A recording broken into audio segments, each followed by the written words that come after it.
అవుతారు, పిఎంలు అవుతారు, మనమేం అవుతాము. నేను అనుకున్నా ఒకరోజు, ప్రభువా బహుశా డ్రైనేజీల్లో స్కావెంజర్గా అనగా కాలువ తీసేవాడిగా కొంచెం పోస్టీ ప్రభువా, ఇక అంతకన్నా ఏమనుకోకుండా దయచేసి.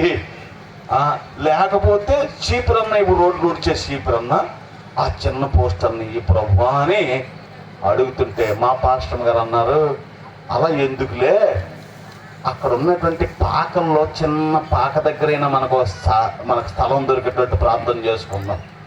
ఎక్కడ? ఇప్పుడు పరలోక రాజ్యంలో, ప్రభు రాజ్యంలో నీ ఫలం ఎంత, నీ భాగ్యం ఎంత? ఒకసారి ఆలోచన చేసుకో. నీకు ఏ పోస్ట్ వస్తుంది? నేను ఆ పోస్ట్ కూడా అనుకున్నాను కాదేమో, అది లోపల. ఇప్పుడు ఒకసారి అడుగుదాం అనుకుంటున్నాను,